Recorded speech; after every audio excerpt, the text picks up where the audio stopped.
Guys welcome to dominant classes. Guys आज हम बात करेंगे a girl with a basket के थर्ड वीडियोस की। पहला और दूसरा में हमने इस टॉपिक के आधे से ज़्यादा भाग को मतलब कंप्लीट कर दिया है, पढ़ा दिया है। तो गाइज अगर आप पहले और दूसरे पार्ट्स को नहीं देखे हैं तो डिस्क्रिप्शन में हमारे लिंक दिए हुए हैं, आप वहाँ से उसको वॉच कर सकते हैं, देख सकते हैं। गाइज यहाँ तक हमने पहले पढ़ा दिया था दे हैड सीन तक, दे हैड सीन तक। आज हम बात करेंगे I bought one tiny basket, I bought one tiny basket. यहां से हम पढ़ना शुरू करेंगे। तो चलिए गाइस देखते हैं।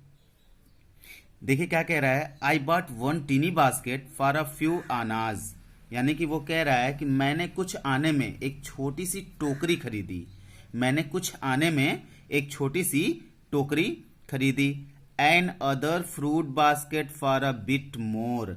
यानी कि यहाँ पे ये कह रहा है थोड़े से अधिक पैसों में, थोड़े से अधिक पैसों में फलों की एक दूसरी टोकरी खरीदी। ठीक है, थोड़े से और पैसों में, ठीक है, थोड़े से अधिक पैसों में उसने क्या किया, बिट मोर। बिट मोर का मतलब थोड़े से अधिक पैसों में, फ्रूट का मतलब फल और बास्केट का मतलब टोकरी। ठीक है, यानी कि वो कह रहा है another fruit basket for a bit more, यानी थोड़े से अधिक पैसों में फलों की एक दूसरी टोकरी खरीदी। उसके बाद देखिए फिर क्या कह रहा है, a beautiful waste paper basket for a rupee. यानी कि कह रहा है 1 रुपए में एक सुंदर रद्दी कागज डालने की टोकरी खरीदी। अब देखिए वो जो खरीद रहा है यहाँ पे, एक अमेरिकन होने के नाते जब वो उतरा था वहां पे, यहाँ पे इस वाली लाइन में बताया गया था, मैंने बताया था आपको कि एक अमेरिकन होने के नाते जब वो वहां पे उतरा था तो वहां पे जो बच्चे थे वो उसको मतलब क्या कर लिए थे, घेर लिए थे, और उनके बच्चों के हाथों में जो जो सामान थे, ठीक है, टोकरियां वगैरह, उन्हीं सबको मतलब वो खरीद रहा है एक एक करके। तो देखिए क्या कह रहा था यहाँ पे, मैंने बता दिया आई बॉट वन, ठीक है, tiny basket for a few annas. यानी कि मैंने कुछ आने में एक छोटी सी टोकरी खरीदी। Another fruit basket for a bit मोर, थोड़े से अधिक पैसों में फलों की एक दूसरी टोकरी खरीदी। A beautiful waste paper basket for a rupee. ठीक है, यानी कि वो कह रहा है 1 रुपए में एक, ठीक है, रद्दी कागज डालने की सुंदर टोकरी खरीदी। ठीक है, रद्दी कागज डालने की एक सुंदर टोकरी खरीदी। वेस्ट पेपर का मतलब रद्दी कागज। ठीक है, अच्छा उसके बाद फिर क्या कह रहा है, अ लवली स्विंग, ठीक है, a lovely swing basket for a rupee. Swing, swing का मतलब सिलाई, ठीक है, सिलाई रखने का जो सामान होता है उसको उस टोकरी में रखने के लिए कह रहा है। स्विंग का मतलब होता है सिलाई। तो कह रहा है ए लवली स्विंग, ठीक है, बास्केट फॉर अ रूपी, ठीक है, 1 रुपए में सिलाई के सामान की टोकरी खरीदी। उसके बाद फिर क्या कह रहा है, a few fans, a few fans for an anna or two a piece. यानी कह रहा है 1 या 2 आना में कुछ पंखे खरीदे हैं, 1 या 2 आना में, ठीक है, कुछ पंखे खरीद लिए। फैन, फैन का मतलब होता है पंखा। अच्छा उसके बाद फिर देखिए क्या कह रहा है कि my arms were filled and I had not spent 50 cent. ठीक है, अब यहाँ पे देखिए क्या कह रहा है, माई आर्म, माई आर्म का मतलब होता है मेरे हाथ। ठीक है, मेरे हाथ भर गए थे, माई आर्म वर फिल्ड, यानी मेरे हाथ भर गए थे। एंड और I had not spent 50 cents, ठीक है, मैंने 50 सेंट से अधिक खर्च नहीं किए थे।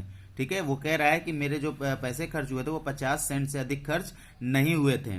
अच्छा उसके बाद फिर क्या कह रहा है, the children passed in shouting their wares. अब यहां देखिए क्या कह रहे हैं, यहाँ पे जो वेयर, वेयर का मतलब होता है सामान, ठीक है, जो सामान बच्चे बेच रहे थे उसी को कह रहा है, वेयर्स का मतलब होता है सामान।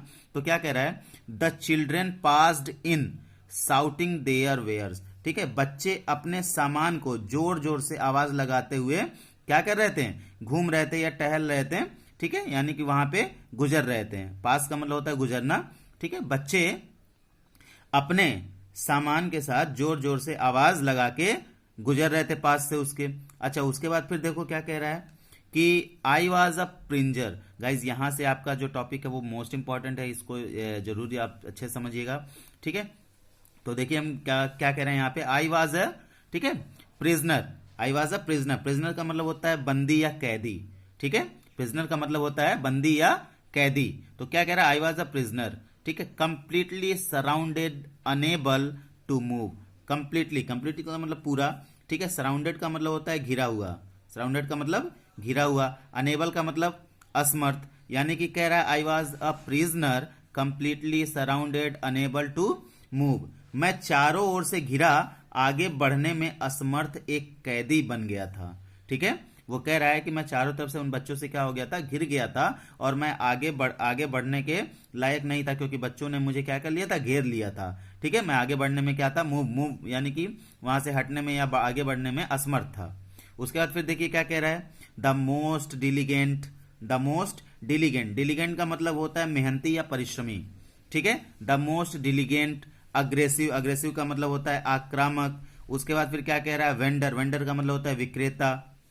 तो देखिए अब यहाँ इस वाली लाइन में क्या कह रहा है, the most diligent aggressive vendor was a beautiful girl of 9 right in front of me. यानी कि वो कह रहा है कि सर्वाधिक परिश्रमी, द मोस्ट डिलीगेंट का मतलब सर्वाधिक परिश्रमी या सर्वाधिक, ठीक है, मेहनती भी कह सकते हैं। अग्रेसिव का मतलब आक्रामक, यानी कि सर्वाधिक परिश्रमी या मेहनती आक्रामक विक्रेता। वेंडर का मतलब विक्रेता। ठीक है, was a beautiful girl of 9 right in front of मी।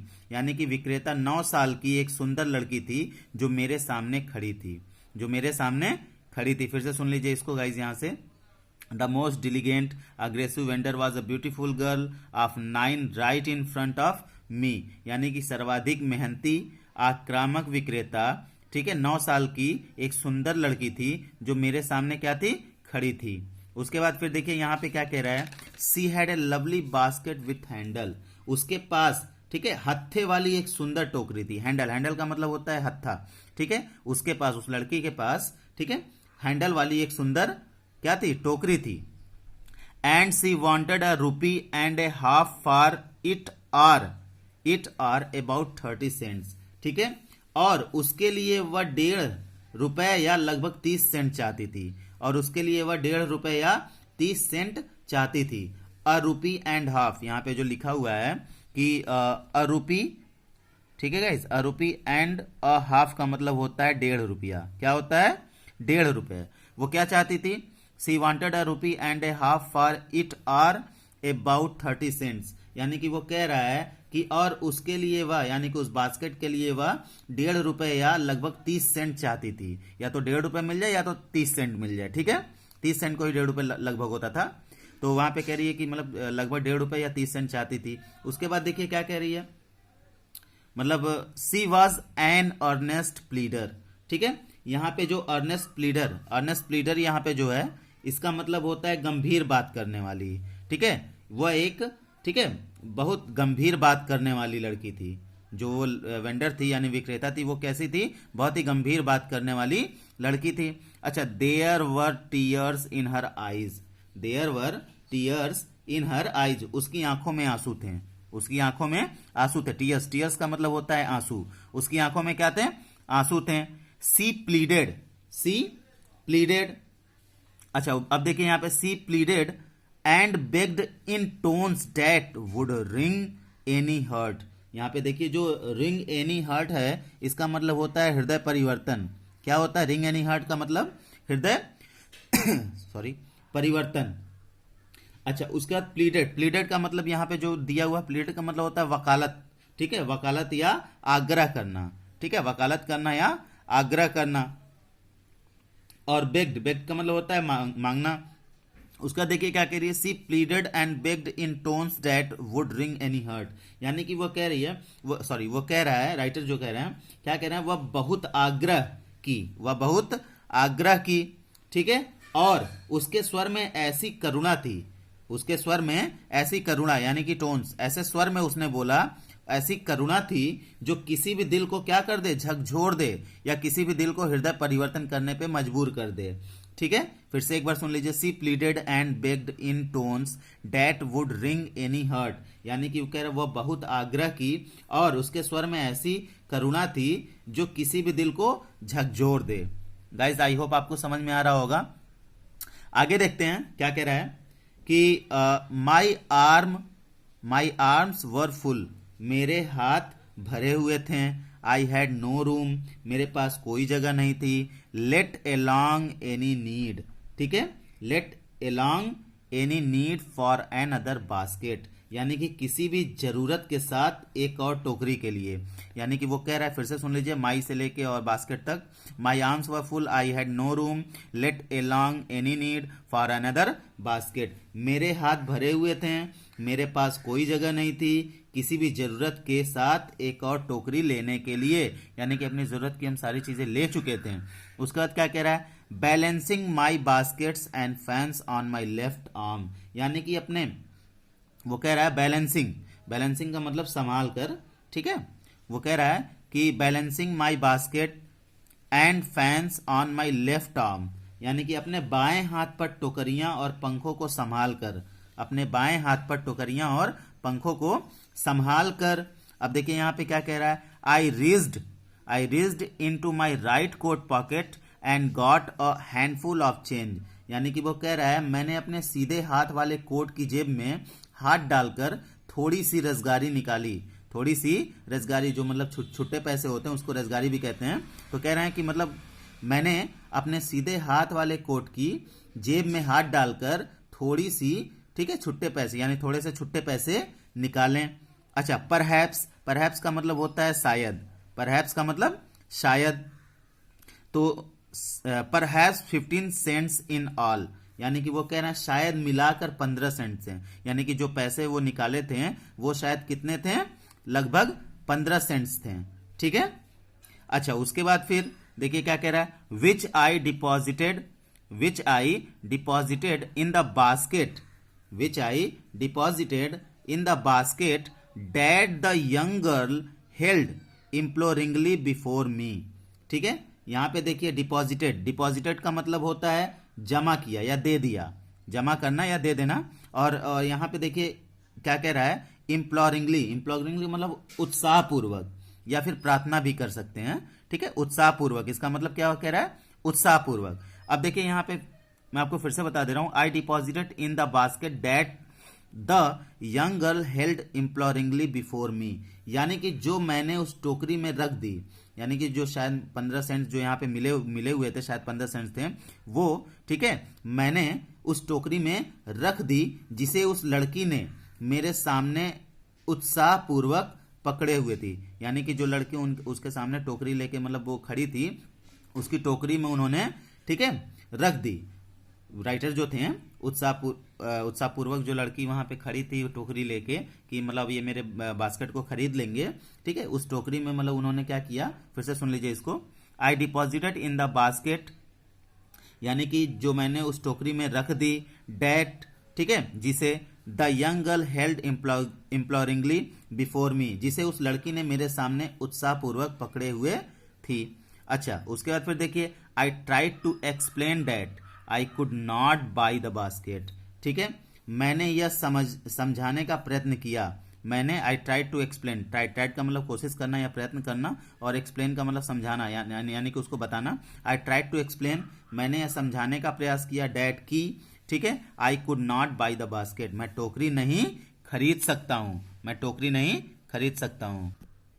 देखिए उसके बाद क्या कह रहा है, बट एक्सटेंडेड का मतलब होता है दिया या देना, ठीक है, the gratuity as a substitute, ठीक है, यहाँ पे जो ग्रेट्युटी है, ग्रेट्युटी का मतलब होता है धन का उपहार या दान भी कह सकते हैं। और सब्सटीट्यूट का मतलब होता है विकल्प, यानी कि कह रहे हैं कि but extended the gratuity as a substitute, यानी कि परंतु उसके बदले धन का उपहार दिया हूं, परंतु उसके बदले धन का उपहार दिया हूं। यानी कि वो इसके पहले वाली लाइन में कह रहे थे कि मैं यह समझाने का प्रयत्न किया कि मैं टोकरी नहीं खरीद सकता हूं, ठीक है, और यहां पे देखिए but extended the gratuity as a substitute, यानी कि परंतु उसके बदले धन का उपहार दिया हूं। उसके बाद देखिए क्या कह रहे हैं कि I realised at once what offence I had given, ठीक है, यानी रियलाइज का मतलब होता है एहसास हुआ, ठीक है, या महसूस हुआ, और ऑफेंस का मतलब होता है अपराध या अपमान, दोनों होता है, ठीक है। तो यहां पे देखिए क्या कह रहा है कि I realised at once what offence I had given, ठीक है, मैंने तुरंत अनुभव किया या एहसास किया कि मैंने कोई अपराध कर दिया है, ठीक है, यहां I realised at once what offence I had given, यानी कि मैंने तुरंत एहसास किया कि मैंने कोई अपराध कर दिया है। अच्छा, उसके बाद देखिए क्या हो रहा है कि this child of 9, this child of 9, इस 9 वर्ष की बच्ची ने, ठीक है, इस 9 वर्ष की बच्ची ने dressed in rags and on the edge of starvation. यहां पे देखिए dressed in rags, dressed in rags का मतलब होता है फटे पुराने कपड़े या फटे चिथड़े उड़े मतलब कपड़े जो थे वो गंदे कुचले कुचले जो कपड़े होते हैं, ठीक है, मैले, उसको यहाँ पे कह रहा है कि फटे पुराने कपड़े। एंड ऑन द एड्स, ठीक है, ऑफ स्टार्वेशन का मतलब होता है भूख से मरना या भूखमरी भी कह सकते हैं इसको, ठीक है, भूख से मरना या भूखमरी भी कह सकते हैं। देखिए दिस चाइल्ड ऑफ 9, ठीक है, dressed in rags and on the edge of starvation, यानी कि इस 9 वर्ष की बच्ची ने जो फटे कपड़े पहने थे और भूखमरी के कगार पर थी, ठीक है, और भूखमरी के कगार पर थी। रेज्ड हर चिन, ठीक है, रेज का मतलब होता है ऊपर उठाना, ठीक है, हर चिन, चिन का मतलब टुड्डी, यानी कि क्या की अपनी टुड्डी ऊपर उठाई, अपनी टुड्डी को ऊपर उठाई। Reached into the basket, ठीक है, टोकरी में हाथ डाला, reached into the basket यानी टोकरी में हाथ डाला। जिस टोकरी में राइटर ने पैसे डाले थे उस टोकरी में उसने क्या किया, हाथ डाला। उसके बाद फिर देखिए यहां पे क्या हो रहा है, क्या कह रही है कि and with all the pride and graciousness of a lady, यानी कि वो कह रहे हैं कि and with all the pride and graciousness of a lady handed the money back to me. अब देखिए यहाँ पे क्या कह रहा है, and with all the pride, pride का मतलब क्या होता है, यहाँ पे प्राइड का मतलब होता है अभिमान या गौरव, ठीक है। ग्रेसियस का मतलब कृपा या दया, ठीक है। लेडी का मतलब वही लड़की या औरत, ठीक है। हैंडेड का मतलब होता है हाथ, मनी का मतलब होता है पैसा। अब यहाँ पे देखिए क्या कह रहा है, and with all the pride and graciousness of a lady handed the money back to me. यहाँ पे कह रहा है कि और एक स्वाभिमानी स्त्री की तरह, और एक स्वाभिमानी स्त्री की तरह सम्मान और गौरव के साथ धन मुझे लौटा दिया, यानी कि मेरे हाथ में वो धन लौटा दिया। उस लड़की ने क्या किया था कि उस बास्केट में अपने हाथ डाले, पैसे निकाले और कैसे एक स्वाभिमानी स्त्री की तरह, ठीक है, एक स्वाभिमानी, प्राइड का मतलब मैंने बताया ना अभिमान, इसको हम स्वाभिमानी भी कह सकते हैं। स्वाभिमानी स्त्री, लेडी का मतलब औरत, यानी कि स्त्री की तरह, ठीक है, और ग्रेसियसनेस यानी कि कृपा, ठीक है, या सम्मान भी कह सकते हैं इसको। तो यहाँ पे क्या कह रहा है कि फिर से पढ़ लेते हैं, and with all the pride and graciousness of a lady handed the money back to me, यानी कि और एक स्वाभिमानी स्त्री की तरह सम्मान और गौरव के साथ धन मुझे लौटा दिया। उसके बाद फिर देखिए क्या कह रहा है कि there was only one thing I could do. अब यहाँ पे देखिए वो शॉक्ड हो गया था जब उसने उस लड़की ने मतलब राइटर को पैसे लौटा दिए, तो वो शॉक्ड हो गए जो राइटर थे, ठीक है। अब वो क्या कह रहे हैं, there was only one thing I could do, यानी कि केवल एक ही काम था जो मैं कर सकता था। जब उसने धन लौटा दिया उसके हाथ में राइटर के, तो राइटर सोच रहे हैं कि केवल एक ही काम था जो मैं कर सकता था उस समय। I bought the basket, I bought the basket, यानी कि मैं टोकरी खरीद ली, मैंने टोकरी क्या की, खरीद ली। अच्छा, सी वाइप्ड हर आईज, ठीक है, वाइप का मतलब होता है पोंछना, हर आईज यानी कि उसने अपने आंसू पोंछे, उसने अपनी आंखें पोंछी या आंसू पोंछे। उसका बाद स्माइल्ड का मतलब होता है मुस्कुराना। एंड डेज्ड का मतलब होता है यहाँ पे भागना या दौड़ना, ठीक है। तो यहाँ पे देखिए क्या कह रहा है, आई बॉट द बास्केट, ठीक है, मैंने टोकरी खरीद ली। सी वाइप्ड, ठीक है, हर आईज यानी कि क्या किया, उसने अपनी आंखें पोंछी, जैसे ही मतलब मैंने टोकरी खरीद ली उसने अपनी आंसू क्या किया, पोंछ लिया। अच्छा, स्माइल यानी कि मुस्कुराई, एंड और, ठीक है, डैश डाउन द प्लेटफॉर्म, और प्लेटफॉर्म से तेजी से भागकर, और प्लेटफॉर्म से यानी कि जिस प्लेटफॉर्म पे वो बेच रही थी उस प्लेटफॉर्म से तेजी से भागकर हीडेड फॉर सम ग्रास हट, ग्रास हट का मतलब वही झोपड़ी जो मैंने बताया था, ठीक है, headed for some grass hut that would have at least 30 cents that night, यानी कि कह रहा है हीटेड फॉर सम ग्रास हट, यानी कि वो कह रहा है किसी घास की झोपड़ी की ओर बढ़ी, किसी घास की झोपड़ी की ओर बढ़ी, यानी कि वो कह रहा है सी वाइप्ड हर आईज, यानी कि उसने अपने आंसू पोंछे, स्माइल्ड मुस्कुराई, and dash down the platform, और प्लेटफॉर्म से, ठीक है, तेजी से भागकर, हीटेड फॉर सम ग्रास हट यानी कि किसी घास की झोपड़ी की ओर बढ़ गई, यानी कि भाग गई। डेट जहां या जो would have at least 30 cents at night, उस रात के लिए, जहां उस रात के लिए उसके पास, जहां उस रात के लिए उसके पास कम से कम 3 सेंट हो गए होंगे, कम से कम 30 सेंट हो गए होंगे, 30 सेंट्स यानी कि 30 सेंट्स हो गए होंगे। अच्छा, उसके बाद एक लाइन में फिर से बता देते हैं इसको, अच्छे समझ लीजिए। She wiped her eyes, smiled and dash down the platform, headed for some grass hut that would have at least 30 cents that night. यानी कि कह रहा उसने अपनी आंखें पोंछी, मुस्कुराई और प्लेटफॉर्म से तेजी से भागकर किसी घास की झोपड़ी की ओर बढ़ी, जहां उस रात के लिए उसके पास कम से कम 30 सेंट्स हो गए होंगे। ठीक है, अच्छा उसके बाद फिर देखिए क्या कह रहा है। ठीक है, राइटर, यहां तो बात हो गई उसकी, अब उसका राइटर क्या कह रहे हैं यहां देखिए। I told this story to prime minister. ठीक है, टोल्ड का मतलब सुनाया। I told this story to prime minister का मतलब प्रधानमंत्री, और यहाँ पे देखिए उनका नाम भी दिया हुआ पंडित जवाहरलाल नेहरू, यानी जब प्रधानमंत्री पंडित जवाहरलाल नेहरू थे उस समय की ये बात है। तो उस समय क्या कह रहा है, I told this story to prime minister Pandit Jawaharlal Nehru, मैंने यह कहानी प्रधानमंत्री पीटी नेहरू यानी पंडित जवाहरलाल नेहरू को सुनाई। आई टोल्ड हिम, मैंने उन्हें बताया कि it was one reason that I fallen in love with India, मैंने उन्हें बताया कि यह भी एक कारण है जिसकी वजह से मैं भारत से स्नेह करने लगा हूं। ठीक है, यह भी एक कारण है कि मैं भारत से प्यार करने लगा हूं। उसके बाद देखिए क्या यहां पे हो रहा है। द पीपल आई सा इन इंडिया। ठीक है, जो लोग मैंने भारत में देखे, those in the village as well as those in high office, गांव में तथा ऊंचे पदों पर आसीन भी, गांवों में या ऊंचे पदों पर जो ऊंचे पोस्ट पे थे, ठीक है, उस पे आसीन यानी कि उस पे जो बैठे थे, have both pride and lively sense of decency and citizenship, यानी कि वो कह रहे हैं हैव बोथ प्राइड का मतलब मैंने बताया अभी आपको कि गौरव होता है, स्वाभिमान होता है। ठीक है, और लिवली का मतलब होता है जीवंत। ठीक है, जीवंत होता है। और सेंस ऑफ डिसेंसी का मतलब होता है अच्छा व्यवहार, सेंस ऑफ डिसेंसी का मतलब अच्छा व्यवहार। सिटीजनशिप का मतलब होता है नागरिकता, यानी कि हम इसको फिर से पढ़ेंगे। Have both pride and lively sense of decency and citizenship, उनमें स्वाभिमान तथा अच्छे व्यवहार और सुयोग्य नागरिकता की भावना भरपूर है। उनमें स्वाभिमान तथा अच्छे व्यवहार और सुयोग्य नागरिकता यानी कि जीवंत नागरिकता की भावना भरपूर है।